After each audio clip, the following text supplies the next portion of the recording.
Hi guys, and welcome back to Gardening Suburbia. My name is Amanda, and today we are going to go ahead and take out some of these pepper plants. It has been in the low 70s to high 60s during the day and about 40s to 50s at night. So these plants are not going to produce much more. This bed did not do well this season. My habanetas are actually still producing and have some orange little bits on here, so these guys are going to stay just a little bit longer, but all of these other pepper plants are going to get taken out, and this is actually going to become my tulip slash flower bed next season. I need to get these bulbs planted today. They probably should have been planted a week or two before this, but better late than never. If I don't plant them now, they're not going to get planted and they'll never grow. So we're gonna go ahead and get these things prepped and get these flowers in the ground. So for most of these pepper plants, I am really just gonna go ahead and cut them at the base and then put these in my compost pile. They do not have any disease on them, so they're perfectly fine to go in the compost. But I wanna leave those roots in there just to put a little more structure into the soil. I'm not gonna save any of my banana peppers for next season just because I got so many banana peppers this year. I don't think I'm going to be needing any next season, and if I do, I can go ahead and just, like I did this season, buy some starts. These guys here are my Kilimanjaro marigolds, and I don't really care for the plain orange marigolds as much that you can just find in any box store, but these guys are beautiful. They have like this really pretty like pale yellow, and they're just so much better. So next season I'm definitely going to be putting these in the ground versus in my raised bed here, just because I want them to get bigger and bushier, and they were flopping all over in this bed. So I'm going to leave this bed for just those cut flowers of the tulips. These guys are going to go in a vase on my table for the next few days. They smell so fresh. So let's get started on those tulips. So in this bed I'm going to go ahead and plant all of my tulips as well as my Inome. I'm not exactly sure how to pronounce this. All of my tulips, I can fit about 9 bulbs of these guys per 1 square foot. All of these guys, well, actually I have 12 of these, so these are going to take up a little bit more than the 1 square foot, probably a square foot and a half. Probably about this half of the bed. And then I have my double Negretta tulips, and there's 6 of them, and I can fit 5 per 1 square foot. And then I have my tulip Prisma. These I also have 6 of, and they can fit 5 per square foot. These guys, the Inome Blanda mix, they can fit 21 per square foot. So there are 12 of these. So I think all of these are gonna fit in this bed. I currently have some cilantro, which honestly can probably go. I think this is gonna be a perfect bed for these tulips. Just because if they are not getting enough sun, I can go ahead and move them. A lot of them only need partial shade with full sun, and if they need a little more sunlight next year, I can go ahead and just move this bed to a little bit sunnier spot. But in the meantime, these guys need to get planted. Most of these are 3 to 5 inches in depth, so we're gonna get these tulips planted. This is the orange and purple mix. I have a purple, and then I have that white, which is gonna be really pretty once this all comes up. So I'm just gonna go ahead and just place these guys in about the spot that I want to plant them. I'm gonna go ahead and put my early spring bloomers of the Prisma up here in the front, mid spring bloomers in the middle, my late spring bloomers in the back, and these guys are actually gonna be taller, or they're said to be taller than these guys, which these guys are supposed to be taller than these guys. So I'm just gonna go ahead and place these approximately where I want them to be, kind of staggering them so they kind of fill in some spots. Some of these guys are going to get planted below this here pepper plant that I'm letting stay for just a while longer while it's continuing to grow. But I think this is about where I want these guys to be. And then I'm going to go ahead and put the Inome, however you say these, over on this corner side. So all of these need to be planted about 5 inches deep. So I'm just gonna go ahead and try to break up the soil a little bit. There's a lot of root balls because of all of the pepper plants. I may even try to remove most of that. I'll leave the majority of the roots in, but take the big stalks out. So about 5 inches would be about here on my shovel. I'm just gonna go ahead and bury them, making sure again that the point is faced upwards and the bottom root portion is down.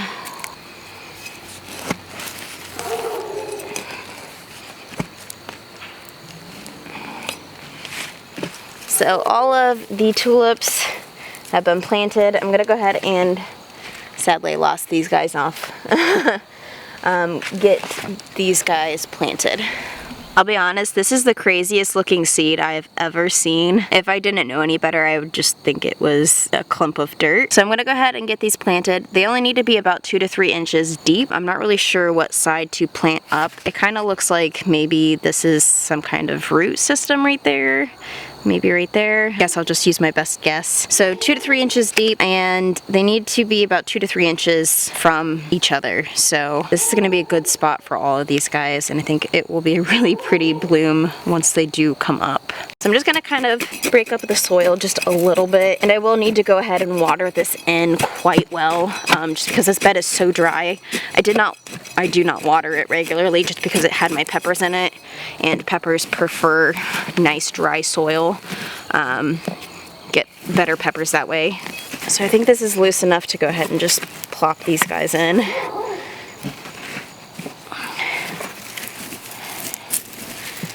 And I'll probably actually buy a bag of organic soil just to fill this bed up a little bit more, just because it is quite low. So I'm just gonna go ahead and stagger these guys and try to fit them in as closely as I can. Since I can't actually tell which side is top and which one's bottom, I'm just gonna plop them in. I've got 3 more.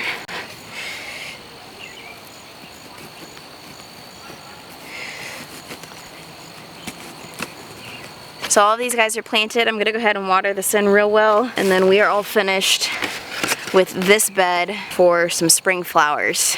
Okay, so I think for the crocus, which is, or crocus, again, I don't know how to pronounce this. This is probably one of the first flowers that blooms in the spring. So it lets you know that spring is coming, which I think is gonna be a really, I'm gonna be open for that welcome. So I'm gonna go ahead and actually plant these as close to this brick barrier as I can. I have about, I think, 22 bulbs. I have some yellows, some whites, some purples, a really good mix. So these guys just get planted about 2 to 3 inches deep, and then they only need to be about 2 to 3 inches apart from each other. So I'm gonna go ahead and get these planted against this wall. I might end up putting some over on the opposite side of my parsley here, if I run out of space. I'm gonna go ahead and just mix them all up, just so I get a surprise. I don't really know which colors these are anyways.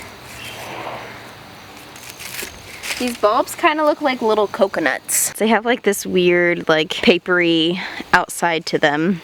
So this end is going to be the end that goes facing the bottom, with the point facing up towards the sky. So I'm just going to go ahead and use my shovel just to work the soil just a little bit. There is a big rock there.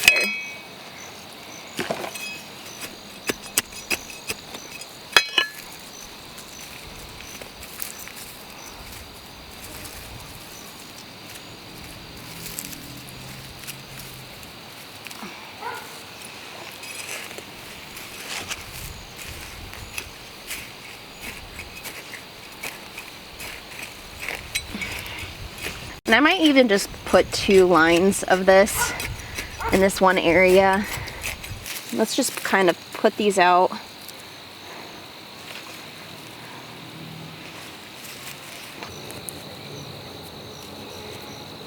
Okay, so I have a few extra, so I'm gonna just go ahead and place these in a 3rd row.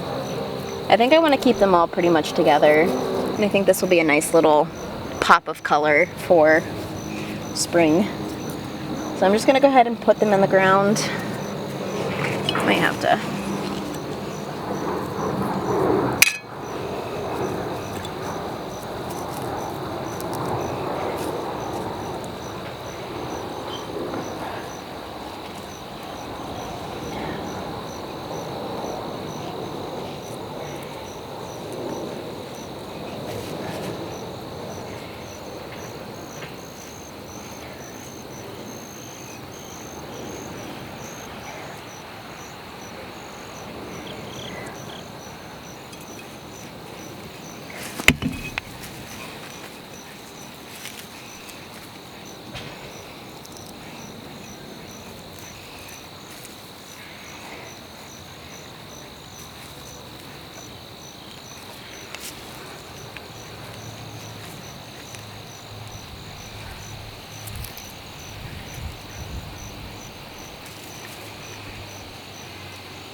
So we're just gonna water this in real fast, and then all of our spring flowers will be ready for some harsh winter, and then hopefully we will have some beautiful flowers come this spring.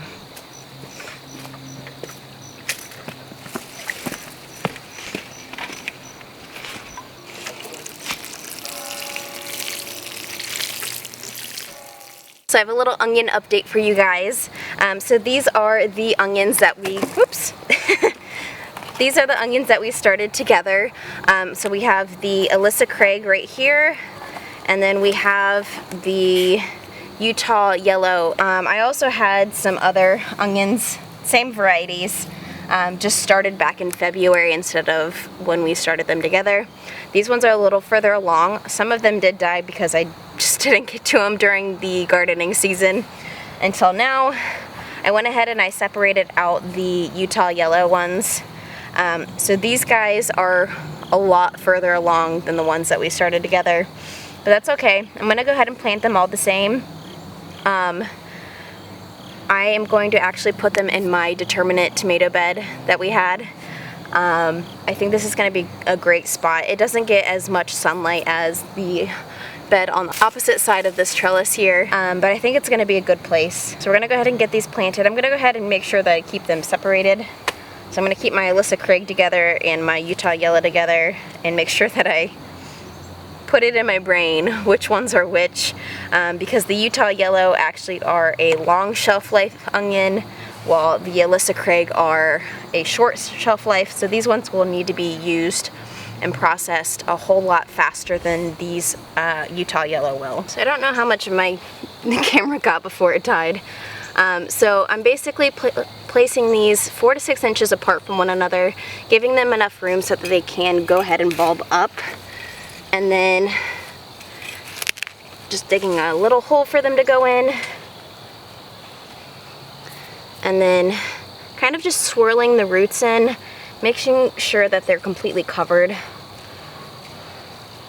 breaking up the soil so it's nice and loose, and then just kind of burying them.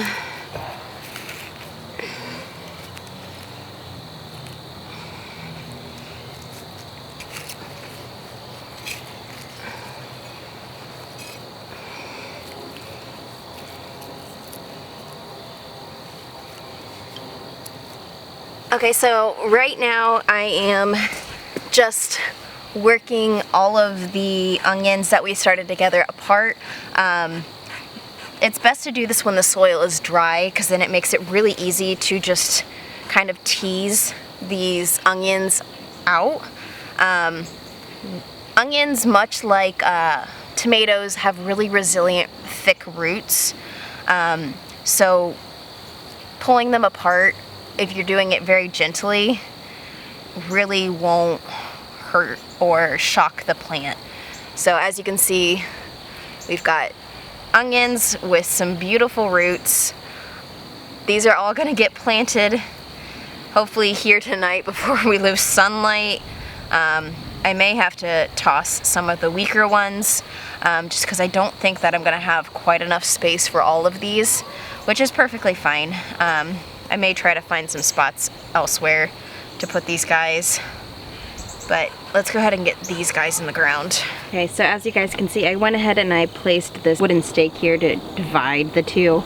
So this front half is my Utah Yellow and the back half is my Alyssa Craig. I don't have quite enough space to plant out all of the starts we did together. I got to about this point here where it looks kind of bare with the bigger sets from February, as well as these are the bigger sets from February for the Utah. But the rest of the smaller Alyssa Craig onions, I'm gonna actually go ahead and plant in this kiddie pool. And I think this is gonna be a great place to go ahead and plop these in. This is all of the soil from our potatoes. So I'm just gonna go ahead and plant these in here. It's really loose and it's probably gonna be, it might be even better onions in this bed than my in-ground bed over there. I'm gonna go ahead and put a little label, although I can go ahead and reference this video. But there is our marker.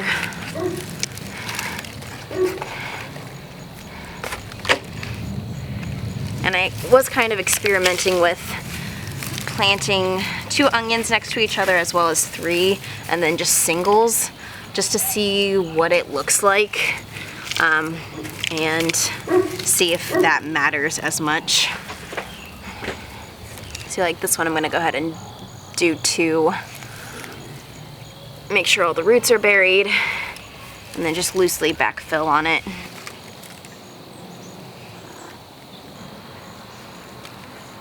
This is gonna be the perfect amount of onions for this kiddie pool. So onions are all planted. I'm gonna go ahead and water these guys just so they have some kind of moisture, and then we're gonna be all finished. Thanks for joining me this evening, guys, and I'll see you next time.